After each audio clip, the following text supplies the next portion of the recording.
If you want peace, then you have to be willing to make the changes that you will need to make to get it. Hey everyone, this is Joyce Meyer's Talk It Out podcast, where Joyce teaches the Word of God in her practical, no-nonsense way, and my friends and I talk through the real stuff of living it and hold nothing back. I'm Ginger Stocky with Jay Williams and Aaron Cluley, three friends who are all in very different stages of life, but we know the importance of having honest, loving women around us. And when we need a little extra help, we call up Miss Joyce and we just ask her. So sometimes you just need to talk about life with your girlfriends. Consider yourself one of us now, and let's talk it out together. Let's do it. Let's talk, ladies. Talk. We have so much to talk about because So much. we started this journey of changing some habits, of taking bad habits and replacing them with good habits last week. We're actually utilizing Joyce's Make One, Break One challenge information, which is great. You can find it online at breakonebreak1.com, makeonebreak1.com. And it's completely free to sign up, and it's a weekly email that walks you through this. So let's remind people, I guess, of the habits that we were changing. Who wants to go first? I'm going to let Aaron go first. You tend to volunteer me quite a bit, Jay. Because here's the thing. Because I did volunteer you last time, but you really were just like, almost like, I really don't have a lot of habits, but I know. What she said was, I'm super disciplined. Yeah, she did say she was super disciplined. But she is. There's nothing wrong with that. It just No. made us feel like terrible people. I felt awful. Because I don't have wrong things in my life. No, none. Except then we talked to Joyce, and now I realize I have many things to work on. Right. This Put got the very phone long. down. Yes. So last week I worked on putting my phone down when I'm home with my family to be more present with them, to focus on them and not on emails coming in or what's happening in the whole world of social media, which is so important. That's a big one for all of us. It's a big one. Yeah, it's hard. And I hate to admit how difficult it was. Was it? But yes, but because it's a habit. Yeah. So you see your phone sitting there. So I would go to pick it up, and then I would hear the Lord and Joyce in my head. It took them both to say Reinforcements. Yeah. But it was I had to be very intentional about it. But it was so cool because not that I interacted differently with my kids, but I was more present, focusing on what they were doing and what they were saying. So we got to have some really cool conversations this week, and they were asking questions that I got to be more present for. And I mean, we would have probably talked about it even if my phone wasn't out, but I don't know. I was in the right mind. Erin's a working mom with a husband and two busy preschoolers. They're so cute, guys. They're lovely. They're the cutest little kids They are. ever. They are. really are. They keep you hopping. They keep you hopping. But you still have a phone in one hand, which is impressive. Yeah, right? I mean, that's a talent. It's multitasking. Yeah, I'm a really good multitasker. And we can all do it. But we know for sure that what Erin said is true because in the group text that we were bombarding her with every evening. We couldn't help it. I love you guys. It was terrible. And I forgot She it was waited though. She didn't answer She us. didn't. And she's just like, Until guys, later. you guys know what time it is. And part of me didn't answer because I knew you knew what I was doing. It was a bad habit. test. But I needed your help with my habits. So how'd yours go, Jay? Isn't that selfish? I'm like, I know you got your habit, and I know you probably breaking it. Help me with mine. Break yourself. Break yours to help me with mine. It's called accountability. So how'd that go? How'd that go, Jay? It didn't go as well as I would have liked it to go. My habit to break was to eat. Well, I don't eat enough. I typically get so busy with life, get so busy with work, with family. I'm married and I have a daughter that's 15 and I have jobs. It seems like I have lots of jobs. Multiple Our jobs. busy lady. Yeah. And Jay's just singing all over the place. Singing all over the place, you know. I love to do what I do, but because I do so much, I oftentimes don't prioritize eating much. Yeah. And I remember in college, I used to be so disciplined with that. Like I was the same. I was a lot like our friend Megan. I was a person that I had a turkey sandwich every lunch with pretzels and an orange. My friends thought that I was so crazy, but I was so disciplined with that. But that was before I got married. That was before I had a kid. Thanks, Jane. Life Yeah, got that in was the way. before I got had a job. And so somewhere down the line, I stopped prioritizing my health and stopped prioritizing, eating enough. That busyness, work was more important. Like getting things done. Me, checking things off my checklist was more important. So that was my habit that I needed to at least attempt, okay? Yeah. Attempt to break, because I didn't break it yet. I ain't free yet, y'all. So we hear from Jay, and she says, I ate a donut and I feel really sick. And so I'm texting them this. What kind of donut was this? You didn't do it right, Jay. You didn't do it It's right. like, I don't know what, seriously, I think my body was almost not rejecting food. It was just not used to eating so much that Sure. I was just getting sick. It's like, I wasn't eating tons, even though I did go to a wedding, and it was the most, I don't know, I felt like I was on a scene of Beauty and the Beast, where they're like, be our guest, be our guest. I mean, it was to go to that wedding. Oh my Yeah. goodness.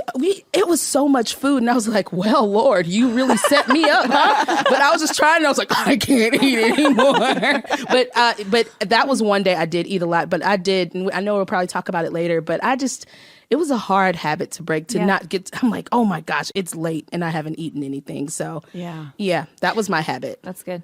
So I'm working on the sugar habit, because it's kind of a newly developed thing that I know that I've done as a stress release, which is such not a good thing. And so, to be honest, this week I had more stress. I had a lot of things going on, and like all of us are, I'm a busy person. We've got a lot going on at work and in the ministry, and I've got a lot of family things happening that you want to just leave in God's hands. But sometimes if you pick up a little bit of hot chocolate or something to drink that's warm and cozy, that makes you feel better. And trust All your God. cares melt away. Let me trust God as I sip this. Exactly. So I worked hard on that, and I did pretty well. It was not perfect. You did I have a long way to fantastic. go. Well, I mean, I am terrible. I asked you a couple of times if you wanted one, and I know what you're doing. You totally did. I did. That was terrible. Okay, so we're in the same boat. We're all not helping each other. But the other thing we did, which because you inspired me, Aaron, to do this, we didn't turn on the television one night. Which is a big deal at our What house, did you because do? I told you I just need noise all the time. I love activity and stimulation and noise. And so I talked to my husband. What? I know. She said it What like, was that even like? she's like, guys, I talked to my husband. Was he so confused? I like him. I still like him. So it's a good thing. Yes. So this thing that Joyce says about replacing bad habits with good habits is really true. And the whole sugar thing, I really did focus more instead of that as a stress relief by spending more time with God and praying that's more. good. And it's not easy, because it's a habit and you do it without thinking Right. about it. Yeah. It's like, what's in my hand? How did this get in my mouth? What's happening? Stop. Yeah. But when you do purposely replace it, Yeah. it just makes sense. Yeah. It works.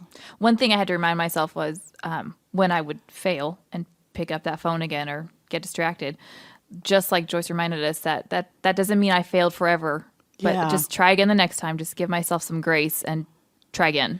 Well, to all of our friends who are listening, you're part of our girl posse too. So we want you to be part of this. We Yes. hope that you're all working on habits as well. We'd love to hear about it. And today we are going to focus on a habit that I have a huge problem with, and I know both of you do, because I know both of you. And it's the hurry habit. Oh, man. She wrote this one for me. It's so true. Yes. So let's take a listen to what Joyce has to say about the hurry habit, and then we'll talk a little bit about it. Awesome. Okay. Everybody, it seems like, is in a hurry, but a lot of people don't even know where they're going. And I like what one man said, Soren Kierkegaard: most men pursue pleasure with such breathless haste that they hurry right past it. And that's true. We're so busy trying to enjoy our lives and working so we can have things that we can enjoy, and yet most of the time we're too busy to enjoy any of it. And so you can hurry on the outside, but you can also hurry on the inside. And I actually think that when you're in a rush all the time in your soul, that does a lot more damage to us than what we can ever imagine. Now, I have lots of experience with hurrying, because I have a lot of things that I'm doing, a lot of things I'm responsible for, and I'm a pretty quick person anyway. And so I've had to really work in this area, and I'm still letting God teach me in this area.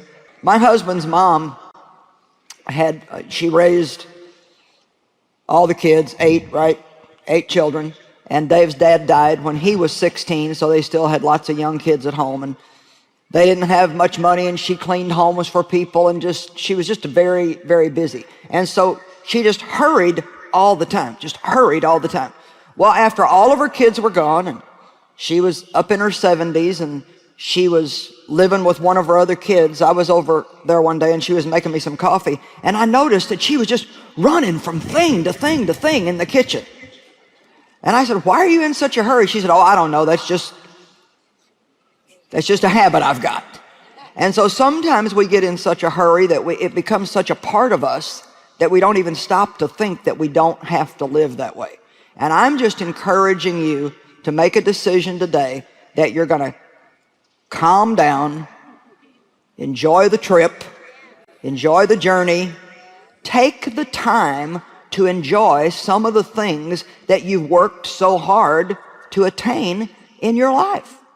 So this whole concept of enjoying the journey, I love that. I mean, that really is one of, I guess, the keys in my life is I love adventure. I love to accomplish a lot and go. And one of my biggest fears is to miss out on anything.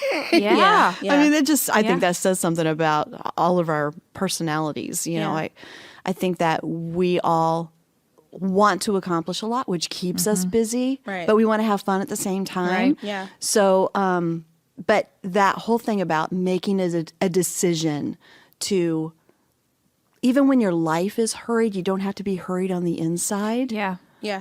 And sometimes it works better than others, but without making that decision, it doesn't work at all. That's really good. That's the one thing that stood out to me is that sometimes we are just busy. I have 2 little kids and a husband, and I'm working. And so they have to eat every day. I have to do things for them because they're too little. They have to have a bath. I have to go to work. So some of that is just part of life. But I don't have to feel so hurried on the inside. Yeah. How can you live in that space where I am enjoying my life and calm inside, even though I have a lot to do? Yeah. That's really important to stop. And that's one thing that I've learned from you, Ginger, is even in conversations, because I'm a communicator. I love to talk to people. But one thing I realized about you, Ginger, and Aaron, you do this as well. You all keep conversations going, but then you are okay with your Selah moments. And what I mean is like, you're okay with the silence for a moment. I've learned the same thing from Ginger too, because I used to feel the need to fill the silence, but you do so well at just sitting there and, I don't know, just being in the moment. I feel so boring now. No, because you have really healthy dialogue and conversation when it's time, but then I've also allowed myself, because of what I've noticed from you, is to stop and process, what's been said and what I'm going to say next. So that's something that, I'm still working on is being okay in the awkward silences sometimes, so that helps you even enjoy the conversation. So enjoying the journey, enjoying the moment, it's all things that I have to intentionally do is stop. Like even with Instagram and stuff, you want to take photos of everything. Sometimes I'm just, right. okay, let me take a bunch of them now and so I can enjoy my trip, but it's hard to do sometimes. And also we're all, as we've talked about, in different stages of life, right? So Erin has 2 lovely preschoolers and she's working, and Jay is all over the globe and she's got a beautiful 15-year-old daughter, and I have 2 grown daughters and a brand new, well, actually the most lovely baby on the planet. Baby you can granddaughter. say that because mine are older, so that's okay. Yeah, specifically baby. Yes, yeah, you may have that. So, but with all that in mind, I have always wanted, at whatever stage my kids are, to create memories. I don't want to forget the wonderful things that God has blessed us with. Yeah. And when I'm too busy, I miss those things. Yeah. I love this verse. I think about Mary. She was a mom too. And she had Jesus, who was the perfect child, which still would have been challenging because I can't even imagine some of the things that Jesus said to Mary and what that must have been like. But she also had normal kids. So, but with everything that was happening in Luke chapter 2, verse 19, but Mary treasured up all these things and pondered them in her heart, because she wasn't just running Yeah. She was creating memories. And with Joyce talking about enjoying where we are and what God has given us, Yeah. if we don't slow down enough to see those things and ponder them in our heart and treasure them, then we're running too fast and the memories go past us. I thought about that exact thing last night. We were doing bedtime, and my husband and I joke that it's a race to see how fast we can do bedtime, because by the end of the day, you're just done. And we have worked and we've done dinner and bath and all that, so we're done. So That's reasonable. Yeah, it's fair. Yeah. But there's such sweet moments that happen at bedtime, and they're in their jammies and they're just being precious and they're sweet and they want to read more stories and they're laughing and they want more songs. And I'm like, for the love, go to sleep. But they're so precious. And those are the memories that I want to have, is praying with them before they go to bed. That's when Caden, my 4-year-old, wants to talk about God and is asking questions. And I don't want to rush that, because how else is he going to learn? And those are moments that I don't get to have back. Yeah. But I can't hurry that. Peace is such a great thing, and when we're hurried inside, Yeah. we're not peaceful. So Joyce is going to help us out with this important point of living in peace. 1 Peter 3:11. Yeah, I'm a pretty peaceful person now. I would say that most of the time I'm just pretty peaceful. That doesn't mean that I can't get upset or that I don't still see a little temper flare once in a while, but I'm a pretty peaceful person. And you know why? Because about 15 years ago, I decided that if it was the last thing I ever did, I was going to learn how to live in peace. Because I had spent a large majority of my life frustrated and upset. And I found this scripture, and it really taught me a lot. This is him who wants to enjoy life and see good days, is what verse 10 says. So if you want to enjoy life and see good days, let him turn away from wickedness and shun it. Let him do right. Let him search for peace. Everybody say, search for peace. Harmony, undisturbedness from fears, agitating passions, and moral conflicts, and let him seek it eagerly. So we have to search for peace, and we have to seek it eagerly. Then it goes on to say, peace with God, peace with yourself, and peace with your fellow man. So let me just throw this out, because I always have to get this foundation in. If you're not at peace with yourself, then you're not going to find peace no matter what you do in any area of life. So the first thing you got to do is decide, okay, I'm not perfect. God knew that when he got me. I don't have to be mad at myself. I don't have to be at a war with myself because I make mistakes. I'm not where I need to be, but thank God I'm not where I used to be. I'm growing. Amen? And you can enjoy yourself while you're changing. And if you don't learn how to enjoy yourself, you're not going to learn how to enjoy anything else that you do. You know why? Because everywhere you go, you're there. So no matter what you're doing, if you don't enjoy yourself, you're going to run into yourself everywhere you're at. And you're going to be miserable. So we really need to stop all this hurrying and frustration and upset. And I want you to form a habit of being peaceful. I'm talking about breaking the hurry habit, but I really could have called it form the peace habit. I'm at the point now, and I know that many of you have reached this point too. My husband was born this way, but I wasn't. I had to catch up. Where the minute that I start to get upset, that's like my alarm clock to change something. I can't do it anymore. It's too hard on you to be upset. It takes too much of your strength and energy and power to be frustrated. And to hurry all day long just absolutely will wear you out. It just will wear you out. Hurrying is one of the major sources of a loss of peace and unpleasant display of emotions. If you want peace, how many of you want more peace? You sure? All right. If you want it, then you have to be willing to make the changes that you will need to make to get it. Not as interested in that, I guess, huh? You can't keep doing the same thing and expect to get a different result. I said you can't keep doing the same thing and expecting to get a different result. You say, well, I'm praying, I'm waiting for God to do something. You know what God will do? God will show you what to do, and he'll help you do it. We miss that. We always want to live, crazy and then expect God to come in and wipe away all the results of the way that we've lived. But you have to change things if you want to have peace. So what do you plan to do to break the hurry habit and live in the peace habit instead? Jay? I knew you were Aaron was right on that one. Well, the first thing that I loved how Joyce said follow peace and search for peace. Yeah, pursue it. Yeah, like that's something that I can practically start doing. I'm so quick to be, like I said before, I try not to be as reactive as possible, because what that ends up being is really just me defending whatever I'm trying to do or say or whatever. I need to just find the good, find the peace. What can I do to put this fire out? Yeah. You know, because sometimes we're all firemen sometimes. yeah, like sometimes I'm just like, because I want my point or I want my thing to be the thing, you know, that I become sometimes super defensive of it. And so just being like, take a breath and just be okay, you know, find and follow, search for peace moments, you know? Yeah. That's really good. What Me about you, too. Ginger? I'm going to do that too. No, you need your own. I need my own. Yeah, you can't copy her answer. Man. No, okay. One thing I know that I'm going to do, and I might cry when I tell you this. You guys might cry when I tell you this. Oh no. Well, Okay, Thank you for the warning. These girls know how I hate to cry. But anyway, there are really 4 of us. There are 3 of us here, but we have another friend named Megan, who is one of our close friends, and she is moving away. We are gonna cry now. I know, she's moving away this week. So we have been, we went out to lunch for Megan's last Monday at work. And then we went out to lunch for Megan's last Tuesday at work. And today we all ate together for Megan's last Wednesday at work. It's a process. I know. My point to all this is she's been with us 5 years.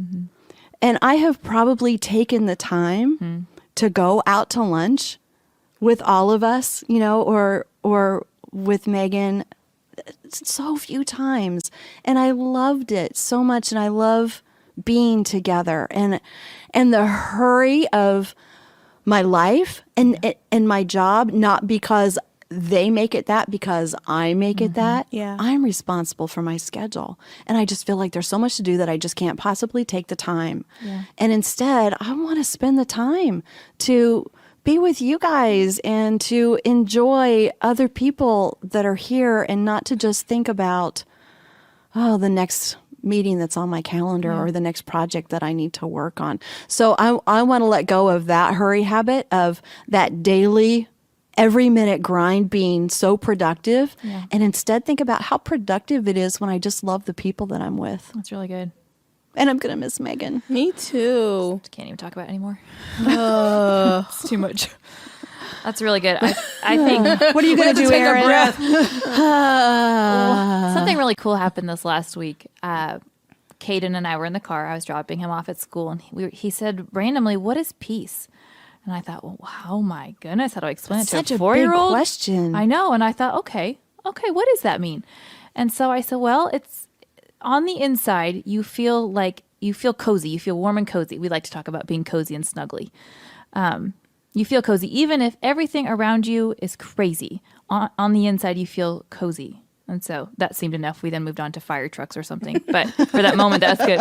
So I kept thinking about that and thought, how do you feel cozy in the middle of chaos? And it's that taking a breath of, okay, what this is going to keep going around me. It's busy, but I can feel that breath on the inside, that peace on the inside. Yeah. So I want to take those moments when I feel the chaos or the anxiety or whatever it is in my hurriness, and just take a breath.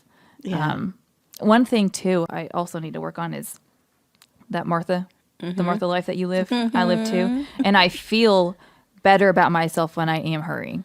So Like more It's a- accomplished, oh, almost yeah. like I've done it. I'm Yeah, doing it's like it. a And pride don't you thing. love to tell people how busy you are? Yes. I Booked, do. okay? It's a horrible I'm busy. pride Yes. thing. I've just got so much to do. yeah. Because on the days when you don't you feel Booked so and embarrassed? busy, baby. Okay. Those are my words too. It's exactly what I say. I have so much going on. I can't see you today because I just have a lot on my plate. But I want to work on that. That even if I don't, if I have a slow day, that's okay. Yeah. Yeah. What can I make time for that day? Who could I hang out with that day? Or I need to not find my identity in my hurriness.